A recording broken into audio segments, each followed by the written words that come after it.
विस्फोटक न्यूज के प्रायोजक हैं red pro real estate developers.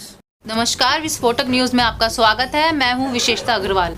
Rakshabandhan का त्योहार श्रावण माह की पूर्णिमा को मनाया जाता है, लेकिन क्या आप जानते हैं कि रक्षाबंधन और श्रावण पूर्णिमा ये दो अलग अलग पर्व हैं, जो उपासना और संकल्प का अद्भुत समन्वय है।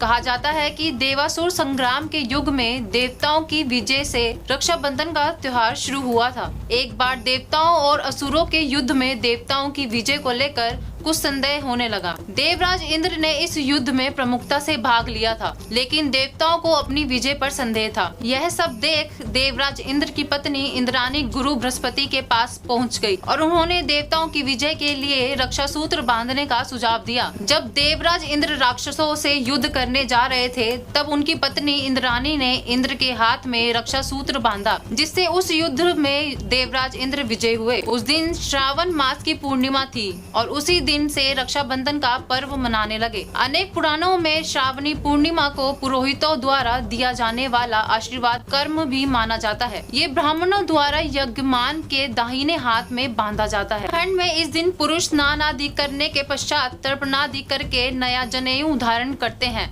ब्राह्मणों के लिए यह पर्व सर्वोपरि माना जाता है। इस दिन ब्राह्मण अपने यजमानों को नया यज्ञोपति देते हैं तथा उनके हाथ में रक्षा सूत्र बांधते हैं। बदले में यजमान ब्राह्मण को दक्षिणा देते हैं। महाराष्ट्र में यह त्योहार नारियल पूर्णिमा या श्रावणी के नाम से प्रसिद्ध है। इस दिन लोग नदी या समुद्र के तट पर जाकर अपने जनेऊ बदलते हैं और समुद्र की पूजा करते हैं। इस अवसर पर समुद्र के स्वामी वरुण देवता को प्रसन्न करने के लिए नारियल अर्पित करने की परंपरा भी है। यही कारण है कि इस दिन के लिए मुंबई के समुद्र तट पर नारियल के फलों से भरे होते हैं। राजस्थान में राम राखी, चूड़ा राखी या लूम्बा बांधने का रिवाज है। राम राखी सामान्य राखी से अलग होती है। इसमें लाल डोरे पर एक पीले छींटों वाले फूंदना लगा होता है। ये केवल भगवान को ही बांधी जाती है। चूड़ा राखी भाभीयों की चूड़ियों में बांधी जाती है। जोधपुर में राखी के दिन केवल राखी ही नहीं बांधी जाती, बल्कि पूजा भी की जाती है। राखी को कच्चे दूध से अभिमंत्रित करते हैं और इसके बाद ही भोजन करते हैं। ब्रज में हरियाली तीज से श्रावणी पूर्णिमा तक समस्त मंदिरों एवं घरों में ठाकुर जी झूले में विराजमान होते हैं और रक्षाबंधन वाले दिन झूलन दर्शन समाप्त हो जाते हैं। कुछ जगहों पर इस दिन यजुर्वेदीय ब्राह्मण 6 महीनों के लिए वेद का अध्ययन प्रारंभ करते हैं। इस स्पेशल रिपोर्ट में फिलहाल इतना ही।